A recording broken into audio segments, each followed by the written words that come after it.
le principal dans une soirée aussi grande, une petite yeshiva, mais ça n'existe pas une petite yeshiva, parce que chaque mot de Torah écoute 613 mitzvot, et chaque élève, Bezrat Hashem, il va être un grand dans la Torah.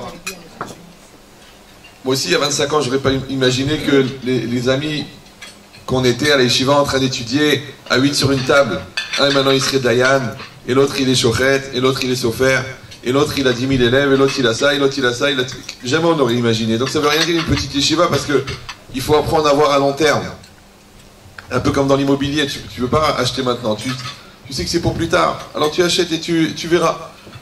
C'est exactement pareil, que Akadosh Baruch Hu, il a créé comme ça des petits endroits qui sont géographiquement petits, mais qui à l'intérieur créent des choses infinies. La Gemara raconte qu'une fois il y avait un rave qui marchait avec un ami à lui. Ils étaient en train de regarder un bâtiment magnifique qui avait été construit par des non-juifs. Et il disait, mais regarde ce temple, regarde ce palais. Il a dit, mais nous, on n'a pas fait des grands bâtiments comme ça. Le plus beau bâtiment qu'il y avait, c'était le Beth Amikdash. On n'a pas créé des beaux bâtiments comme ça. Il a dit, parce que eux, ils fabriquent des grands bâtiments. Nous, on fabrique des grands hommes. Un homme, sa taille, tu la vois pas sur la taille de ses épaules. Ouais. Tu la vois sur ce qu'il produit, sur son nom, sur sa réputation, sur tout ce qu'il apporte autour de lui. Et ça, la différence, c'est que les grands hommes, même quand ils sont disparus, leur influence, elle continue à exister. Alors qu'un bâtiment, c'est des pierres cumulées. De la même manière, on approche de la fête de Pessah. Et c'est très très important de se préparer à cette fête de manière intelligente. C'est marqué 30 jours avant la fête, on doit commencer à réviser, à prendre les halachot Pessah. Donc venez, on va y réfléchir un petit peu à quelques halachot Pessah. Et vous allez voir que ça a un rapport avec la soirée de ce soir. Vous savez que le Chametz, il est interdit de la Torah, par la Torah, de 5 interdits différents. 5 fois la Torah, elle a dit que le Chametz est interdit. Mais alors qu'est-ce que c'est le Chametz? C'est une pâte. Prenez de la farine, vous mettez de l'eau, vous mélangez un peu, vous attendez. Au bout de 18 minutes, 18 c'est Chai, elle devient Chametz. Maintenant, le Chametz, c'est Chayav Karet, c'est-à-dire que c'est la punition la plus grave de la Torah.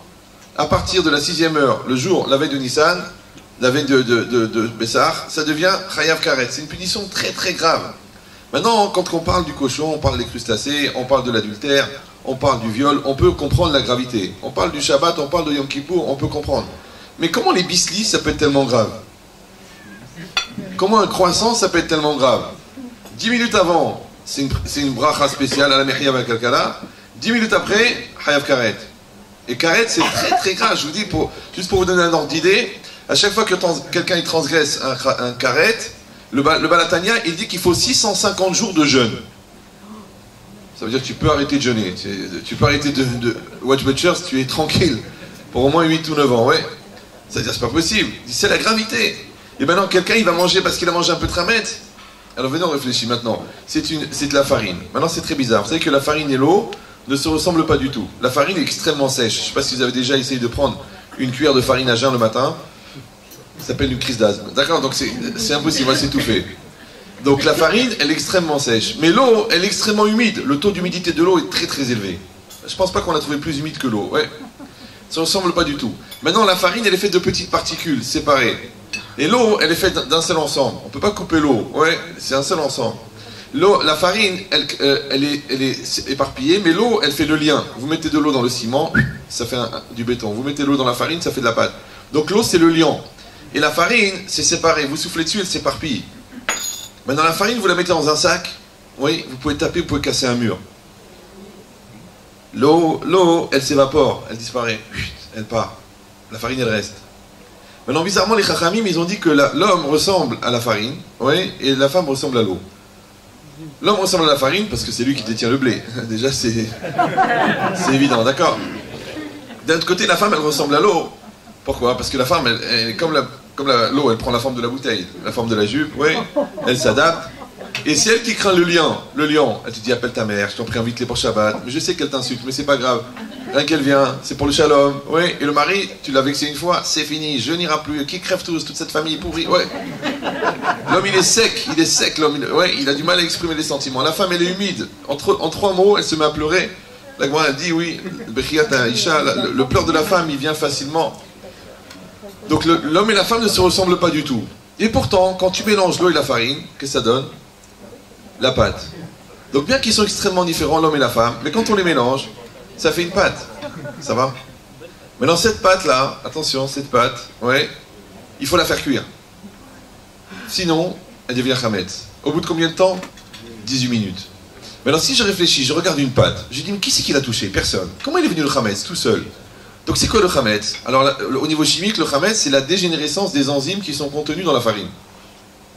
Maintenant on n'a rien fait, c'est la même farine, mais on va dire, elle est devenue chametz. Elle a, comment dire en français? Elle a fermenté, d'accord? Elle a fermenté, d'accord? Maintenant écoutez bien, si je dis que le chametz c'est extrêmement grave, et ça représente le mal, parce que le Yetzer Hara on l'appelle Seor chez Beïssa, on appelle le levain qui est dans la pâte. Si le Yetzer Hara, il est représenté par le chametz. Donc la pâte, avant d'être chametz, elle est matzah, elle est cachère. C'est clair, oui. Ensuite, elle devient chametz. Maintenant, si la matzah, ça représente le bien, et que le chametz, ça représente le mal, donc le mal, il était dans le bien. Donc vous avez appris une chose extraordinaire, c'est que le mal, c'est un bien qui a mal tourné. C'est comme un couple. Moi, je travaille un petit peu dans le service après-vente, dans le Shalom Bayit. Je peux vous dire, encore aujourd'hui, j'étais 5 heures avec un couple. Je vous souhaite à personne, hein, vraiment. Hein. C'est une tannée de fatigue. Mais c'est des gens extraordinaires. Mais c'est du chametz. Pourquoi? Parce que le mal, c'est du bien qui a mal tourné. Tout le monde peut être heureux, mais ça a mal tourné. Tous les enfants du monde sont des tzadikim. Ouais. Tous les juifs du monde sont Yetzer Hara, mais ils sont extraordinaires. Ça veut dire quoi? Ça veut dire que si toi tu n'empêches pas la pâte de devenir chametz, elle va devenir chametz. C'est une constante. C'est comme ça. La pâte, au bout de 18 minutes, elle devient chametz. Maintenant, il y a deux manières d'empêcher la pâte de devenir chametz. C'est quoi? Soit de mettre au four, tu arrêtes la fermentation, soit de travailler la pâte. Alors ça, c'est une halakha bizarre.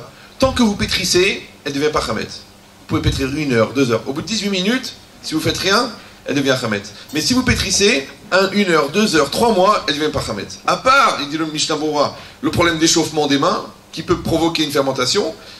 Mais imaginons que tu aurais mis des sacs de glace à côté de toi, et tu remets toujours des mains froides dessus, ça devient pas chametz. On dit, je comprends pas. Tu viens de me dire au bout de 18 minutes, ça devient chametz. Mais quand tu travailles la pâte, elle devient chametz. Alors écoute-moi bien, si tu travailles ton couple, il devient pas chametz. Si tu t'occupes de tes enfants, ils ne deviennent pas chametz. Si tu t'occupes de ton évolution personnelle, jamais tu vas déprimer. Pourquoi les gens ils dépriment? Parce qu'ils ne s'occupent pas. Ils n'ont pas de projet, ils n'ont pas de vie. Celui qui a beaucoup d'argent, il s'ennuie, il fait des avérotes. Celui qui n'a pas d'argent, il s'angoisse pourquoi il n'a pas d'argent. Ouais. Et ça les travaille, et j'aurais dû, j'aurais pu, j'aurais cru. Mais chacun. Celui-là il s'est marié. Tu t'es marié, voilà, tu t'es marié. Ah, il réfléchit à l'autre. Et j'avais une meilleure, et une différente. Et la voisine, elle a des qualités morales différentes. D'accord. Mais qu'est-ce que tu es en train de faire, toi? Tu es en train de faire du chametz. Vous savez, une fois, il y a une femme, elle n'arrivait pas à se marier. Elle n'arrivait pas. Alors elle a été voir le Rav il a dit, bon, je vais te trouver un chidour. Elle a dit, Rav, j'ai un seul défaut, j'adore manger des oignons crus. C'est-à-dire qu'elle avait un haleine, le papier peint est tombé. Bon, le Rav il a réfléchi, au bout d'un moment il a dit, je vais trouver un chidour. Il a trouvé un monsieur, c'est en Israël, que pendant la guerre du Kippour, il y a un obus qui a explosé, il a perdu l'odorat. Ils sont mariés. Ils sont mariés, Baruch Hashem, Mazal Tov, et quel simcha. Au bout d'un mois, le gars il revient, il dit Rav, je veux divorcer. Il dit pourquoi? Il dit cette femme me déprime. Elle me parle, un quart d'heure, je me mets à pleurer. Donc ça veut dire quoi? Donc des fois c'est l'odorat qui va pas, des fois c'est la laine qui va pas, des fois c'est l'argent qui va pas, des fois c'est le corps qui va pas. Il y aura toujours quelque chose qui va pas. Ouais. Maintenant, quel est le défaut majeur de la personne que tu épouses? C'est qu'elle te ressemble. Et chaque poubelle a son couvercle. Chaque marmite, non? Non, moi j'ai dit la poubelle parce que toujours il dira pour moi tu resteras toujours la poubelle. D'accord? Donc c'est quoi l'idée? C'est que quelqu'un il va accepter que sa femme est complémentaire de lui. Quelqu'un il va accepter que ses enfants sont complémentaires de lui. C'est aussi un des défauts des enfants. C'est que les enfants, plus ils grandissent, plus ils te ressemblent. Il y a un grand professeur, il a dit, c'est après le professeur Wallo, en anglais, je ne sais pas si vous l'avez connu. Il n'a pas dit grand chose, mais des choses importantes. Il a dit, les pommiers font des pommes, les poiriers font des poires. Et les hamariers, ils font des hamars. Donc c'est quoi la frustration d'un père? C'est qu'il ne peut pas dire à son fils de hamar. Donc comment tu vas faire pour ne pas avoir un enfant hamar? Il faut que tu ne sois pas hamar. Il ne faut pas que ta femme elle soit hamara. Mais des fois, des gens, ils veulent épouser des femmes bêtes. Comme ça, ils disent, celle-là, elle est bête, elle va me laisser tranquille. Mais il veut qu'elle soit belle.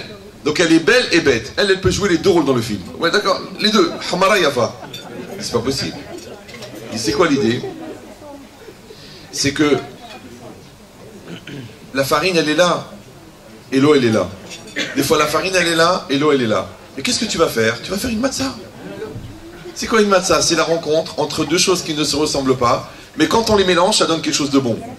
Donc des fois, c'est toi qui as le potentiel de la mitzvah. Et en face, il y a l'énergie pour la réaliser. Des fois, c'est toi qui as le potentiel de réaliser, et en face, il y a le potentiel de la mitzvah. Et qu'est-ce que tu vas faire? Tu vas mettre de l'eau dans la farine. Donc qu'est-ce qu'on va faire toute sa vie à Botaï? On va faire des matzot. C'est pour ça que c'est marqué dans le passouk, Ushmartem et matzot, vous garderez les matzot. Ça s'appelle des matzot shmurot. La matzah shmura, c'est le seul produit qu'il faut garder avec une kalachnikov. C'est des matzot shmurot, elles sont gardées, de peur que... Ouais. C'est le pain de pauvreté qui coûte 33 € le kilo. C'est très rare, ouais, d'accord. Mais c'est quoi l'idée? C'est que la matzah, quand c'est marqué Ushmartem et matzot, tu garderas les matzot. Alors la Gemara, elle dit quoi? Elle dit que Imba mitzvah al yadecha. Si une mitzvah se présente devant toi, al tachmitzena, ne la laisse pas devenir chametz. Accomplis-la. Maintenant, moi je comprends pas. Il n'y a pas écrit mitzvot dans le pasuk. Il y a écrit matzot. Ushmartem et matzot. Les chachamim, ils ont dit al tikri matzot et la mitzvot. Ne lis pas matzot, mais mitzvot. C'est comme si c'était marqué dans le pasuk Ushmartem et mitzvot. Donc en vérité, les matzot représentent les mitzvot. La manière de faire les matzot, c'est la même manière de faire les mitzvot. Maintenant, de la même manière que le danger d'une mitzvah, c'est qu'elle devient chametz, comme une matzah peut devenir chametz, la manière, une mitzvah, elle peut devenir chametz. Vous savez, il y a une halakha incroyable dans la matzah. Vous savez que même une miette de chametz, il ne s'annule pas même dans 1000. Vous faites tomber un peu de chametz dans 100 kilos d'haricots verts. Normalement, il y a bitul berov, il y a l'annulation de la majorité. Une fois, un monsieur, il avait des gros problèmes avec sa femme. Il vient chez moi, il m'a dit, voilà, il m'amène une liste. Il m'a dit, elle est bête, elle est méchante, elle est tordue, elle est pervers, elle est lourde, elle est tordue, elle est marocaine. Je lui ai dit, quel rapport? Il m'a dit, bon, voilà. Il m'a fait une liste. J'ai dit, mais vous parlez de qui? De Hitler? Il m'a dit, non, de ma femme. Ah bon? Je dis, bon. Alors, je dis, parlez-moi de ses qualités. Le silence. Je dis, il y a bien une qualité quand même. Alors, je dis, moi je veux vous dire une qualité, elle est souriante, elle rentre à la maison elle est propre, les enfants ils sont bien habillés, il n'y a pas la hnouna qui coule ici, c'est bien. Donc ça veut dire que tout ça c'est bien. Il me dit, ça c'est normal. Je dis, écrivez les qualités, écrivez. Maintenant dites-moi le défaut. Il m'a dit, ça. Alors, je dis, sachez qu'il y a une loi de bitul berov. C'est-à-dire que la minorité s'annule dans la majorité. Maintenant, si quelqu'un y voit la majorité, hein, par exemple une femme elle a couché 3 fois pour toi, ouais, ça tu le comptes comment? 5700 clients, 2,7 millions, un appartement à Natania, comment tu calcules un accouchement? Et si tu dis, ben, ça vaut bien ça, alors va te coucher le prochain. Blinéder, dis Blinéder. Déjà, ouais. Donc ça veut dire quoi? Ça veut dire que le calcul entre un homme et une femme, c'est impossible. Tu ne pourras jamais rembourser à tes parents, tu ne pourras jamais rembourser ta femme, tu ne pourras jamais rembourser ton mari. Les gens qui font du calcul, ouais, la comptabilité, c'est le cancer du couple. Les gens, ils partagent. Hein, il dit, bon, moi je sors la poubelle, toi tu fais la vaisselle. Ah, ils s'enrichissent un peu, ils achètent le lave-vaisselle. Ça y est, ils vont divorcer. Qui c'est qui va sortir la poubelle? Donc moi je te dis le secret, tu donnes sans compter. Et toi aussi tu donnes sans compter. Parce que de toute façon la femme, elle a jamais compté. Alors toi aussi tu donnes sans compter. Si quelqu'un va dire, oui mais quand même c'est cher. Quelqu'un m'a dit, pourquoi une femme ça coûte tellement cher? Je lui dis, c'est le prix du sourire. Tu veux la gueule, c'est gratuit. C'est-à-dire il faut donner. Maintenant, la confiance, la promesse de la Torah, c'est que quand tu donnes de manière généreuse, la femme, elle te renvoie la bracha. Celui qui est généreux avec sa femme, il a la bracha dans la maison. Celui qui sert, qui calcule comme ça, il dit, ah c'est trop. Ouais, les gens ils veulent un Shabbat de Shlomo Ameler, et après quand ils regardent les tickets de Naori, mais c'est quoi, 150 €, 200 €, 300 €? Mais ça veut dire, mais qu'est-ce que tu fais, mais t'es folle ou quoi? Bon, alors le Shabbat d'après, tu achètes une salade à 3 €, tu la mets sur la table, avec une table blanche immaculée, tu lui dis voilà, je t'ai fait un Shabbat à 3 €, ce qu'on appelle un Shabbat meskin, ouais, et vas-y maintenant, va kiffer Naori maintenant. Ça coûte. Le Shabbat ça coûte, les fêtes ça coûte. Oui, chaque Shabbat C'est un rolam, c'est normal. Une bar mitzvah chez nous, c'est comme ça que mariage chez eux. D'accord? Eux, ils se mettent à 20 dans un restaurant, ils font un mariage. Nous, si l'autre, il a pris le Stade de France pour la bat mitzvah de sa fille. D'accord? Bon, on est des fous. C'est un syndrome en psychiatrie qui s'appelle Coco. Mais c'est quoi l'idée? C'est qu'on fait les choses avec générosité. Maintenant, celui qui ouvre son cœur, la vie, elle ouvre son cœur. Celui qui ferme son cœur, il y a des gens comme ça. Oui, des rapaces. Des gens, ils ont des autocollants au bout de la main. Oui, ils savent pas donner, ils savent pas. Tu leur demandes un don, on dirait l'ablation d'un membre sans anesthésie. Il dit, je vais mourir. Prends ma femme et ne prends pas mon argent. Ouais. En plus, il fait des économies 2 fois. Mais c'est quoi? C'est que la personne, elle n'arrive pas. Pourquoi? Parce que simplement, elle n'a pas compris une chose. La clé de la générosité, c'est la générosité. Comme la clé de la confiance, c'est la confiance. Tu veux que ton enfant, il ait confiance en lui, il faut que toi, tu aies confiance en lui. Maintenant, pour que toi, tu aies confiance en lui, il faut que toi, tu aies confiance en toi. D'accord? La clé de la confiance, c'est la vérité. Si tu mens, ne me dis pas personne ne me croit, tu mens. Les gens disent, je comprends pas, personne ne me croit. C'est ce qu'a dit la Gemara. La punition du menteur, c'est qu'on ne le croit pas quand il dit la vérité. Donc ça veut dire que la vie, c'est un miroir. Maintenant, il y a des gens qui acceptent de se regarder dans le miroir, il y en a qui refusent. C'est comme si, mesdames, un matin, vous rentrez à la salle de bain, à moitié endormi, et d'un seul coup, vous vous retrouvez en face d'une guenon. Ah! C'est pas possible. Avenue Flandrin, 6e étage, 800 mètres carrés, qu'est-ce qu'une guenon fait là? Après, tu dis, bon, Hachem, ce n'est pas une guenon, c'était juste mon reflet. Ouf, tu t'es calmé. Bon, t'as 2 problèmes. Bon, tiens, t'as un premier problème, c'est qu'il n'y a pas de guenon dans la salle de bain. T'as un deuxième problème, c'est un vrai problème d'épilation qu'il faut absolument régler parce que c'est pas possible à un niveau pareil. Donc, c'est quoi l'idée? C'est que la personne, elle comprend que toute la vie, en fin de compte, c'est quoi? C'est de fabriquer des matzot. Maintenant, vous prenez toutes les règles. Je ne vais pas vous faire maintenant tout le premier pérec de la Gemara Psachim, mais si vous prenez toutes les règles de la fabrication des matzot, vous allez avoir les règles de l'accomplissement des mitzvot. Maintenant, comme tu construis ton couple en faisant une matzah cachère et en évitant le chametz, parce que tu dois rentrer positif, sympathique, rigolo avec ta femme, et en même temps, tu dois éviter les malentendus, les mal-être, les mots méchants, les petits pics, les remarques. Tu dois enlever le chametz, éviter le chametz, et en même temps cachère. Faire une matzah cachère. C'est-à-dire que chaque acte, c'est une mitzvah. Alors c'est exactement pareil, que quand quelqu'un il fait quelque chose, ce qu'il va mettre à l'intérieur de la chose, ça va être la kavana qu'il va mettre. Alors je vous donne un conseil. La Gemara, elle dit dans Psachim, Hatzedaka li fi chesed. La tzedaka, elle dépend de la bonté. Alors les gens disent, mais je comprends pas, la tzedaka c'est de la bonté c'est la tzedaka. Non, le geste que tu fais, c'est la tzedaka. Mais le sentiment que tu mets à l'intérieur, la kavana que tu mets à l'intérieur, c'est... Moi je bois pas, mais il boit lui. Donc c'est bon. Trop tard, bon.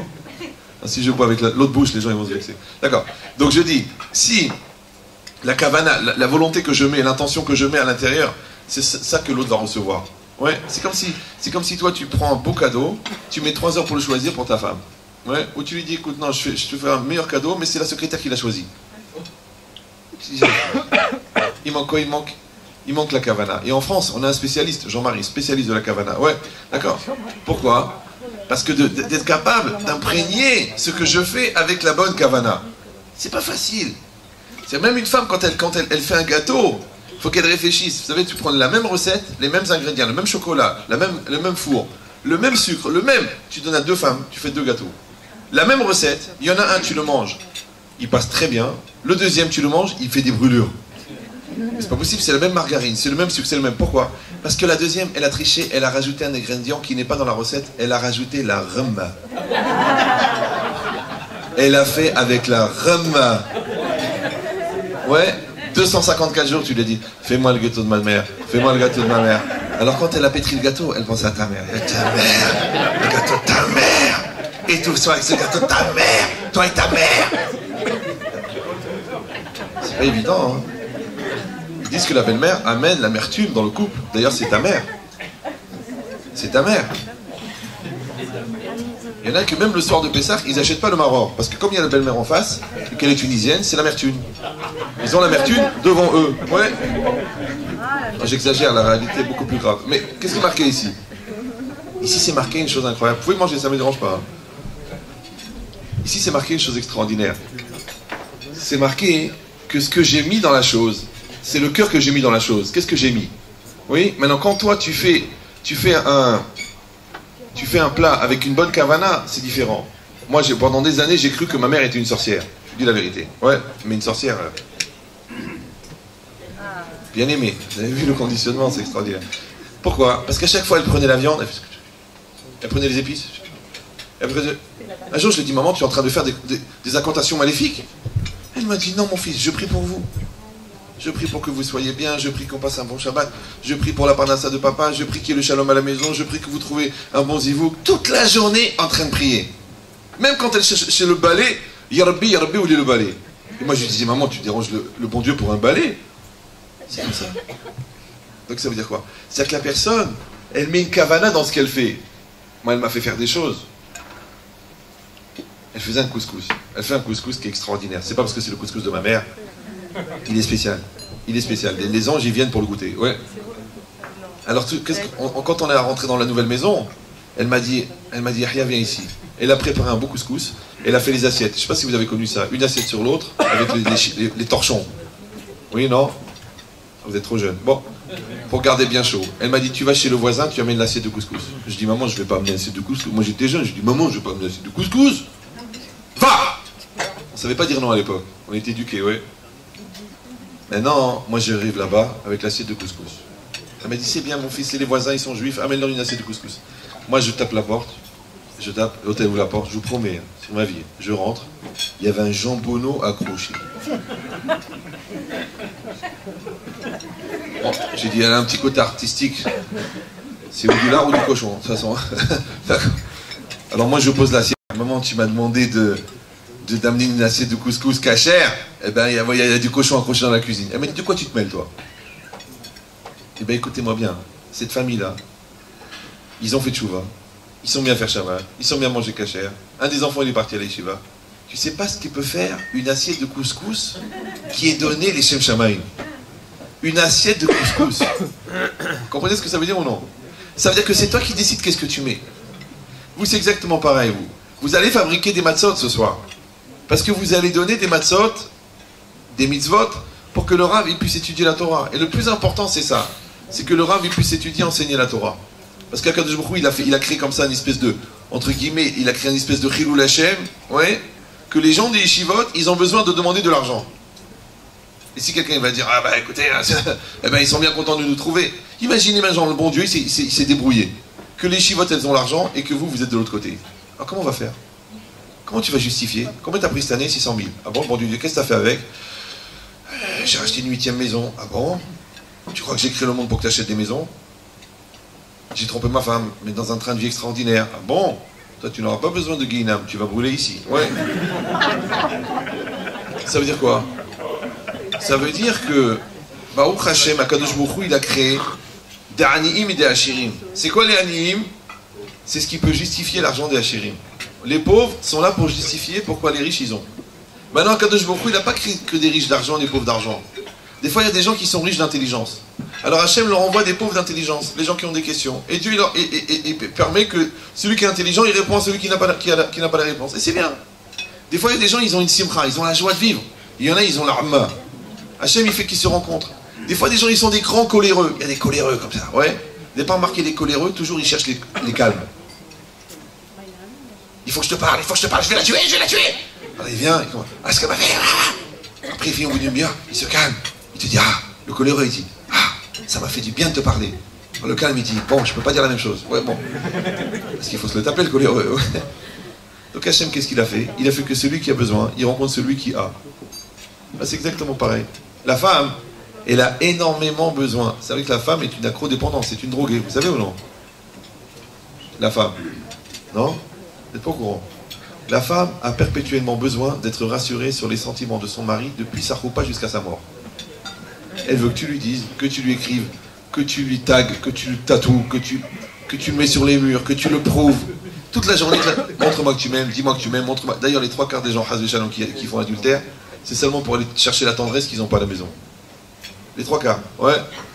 Donc la femme, elle a besoin de la tendresse. Et le mari, qu'est-ce qu'il a besoin? Du kavod. Le mari, il veut le respect. Il veut être respecté, si possible, admiré. Il y en a qui l'ont eu, adulé. C'est un minag marocain, c'est... Le cas, il tape à la porte à 8h du soir, il ouvre la porte, il y a sa femme et ses 4 enfants qui se mettent à chanter. Et lui, il est content. Tu sais bien parler, toi, viens là. Ouais. Donc, Donc c'est quoi l'idée? J'ai rien contre les Marocains, d'ailleurs je suis marocain. Des grands-parents, algériens de naissance et tunisiens par mes amis. Donc ça veut dire quoi? J'ai écrit un livre d'ailleurs, ça s'appelle Au nom de tous les Iens. C'est un livre, peut-être vous l'avez lu. Il y a deux catégories de juifs, il y a les Iens et les autres. Chacun les Iens, d'accord? Mais qu'est-ce qui est marqué ici? Ici c'est marqué une chose incroyable. C'est que ce que je produis dans la vie, en fin de compte, c'est ce que je mets à l'intérieur. Ça veut dire que quand vous allez concevoir un enfant, réfléchissez bien combien vous aimez votre femme, combien vous avez de l'ambition pour cet enfant, combien vous avez créé le lien, combien de la communication, parce que c'est ça qui va être dans l'enfant.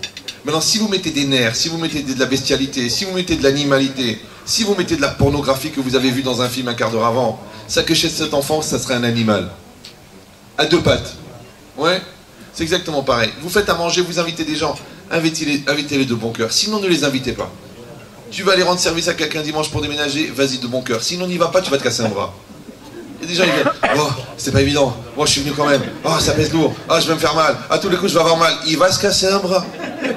Je te le signe qu'il va se casser un bras celui-là. Ouais. Tu vas emprunter de l'argent à quelqu'un, il faut qu'il te prête de bon cœur. S'il commence à dire, combien? 10 000? 10 000 fois 1 euro? Quoi? Ah, tu as vraiment besoin? T'es sûr? Cet argent il va pas marcher dans le business. Parce qu'il n'est pas venu de bon cœur, il ne marchera pas. Et c'est quoi le bon cœur? C'est la kavana que tu mets à l'intérieur. Maintenant, moi, je vous conseille, parce que vous attachez, on va faire appel à votre générosité, et vous allez lever les mains, et vous allez donner. Maintenant, je vous donne le secret. Faites attention à la pensée que vous avez au moment où vous donnez. N'ayez pas peur de dire au bon Dieu, voilà, regarde, c'est pas facile en ce moment. Le magasin, c'est pas évident. Le marché, c'est pas évident. Le business, c'est pas évident. Mais c'est pas grave, vous savez pourquoi? Parce que de toute façon, ce qu'on demande, c'est quelque chose de pas évident. Vous êtes en France, non? Vous habitez en France. Moi aussi, j'habite en France. Je vous donne un conseil. Si vous voulez partir, apprenez l'hébreu. Si vous voulez rester, apprenez l'arabe. Mais apprenez une langue. Faites attention, hein. Sans se voiler la face, bien sûr, évidemment. Ouais. Il dit c'est pareil, que quoi? Que c'est pas facile. Ça veut dire que si, j'ai fini, que si, en 2014, vous ne comprenez pas que des enfants qui ne sont pas protégés du ciel, qu'un couple qui n'est pas protégé du ciel, ouais, des bêtises, et de Facebook, et des tralouèdes, et de la drogue, et du shit, et de la coke, et de l'argent tordu, et des tralouèdes, ouais, si quelqu'un n'est pas protégé de tout ça, mais il va pas finir la semaine celui-là. C'est compliqué. On est compte qu'il y a des gens qui manquaient tellement d'air, ils ont été obligés de chercher du CO2. C'est de la folie un étouffement pareil, d'accord?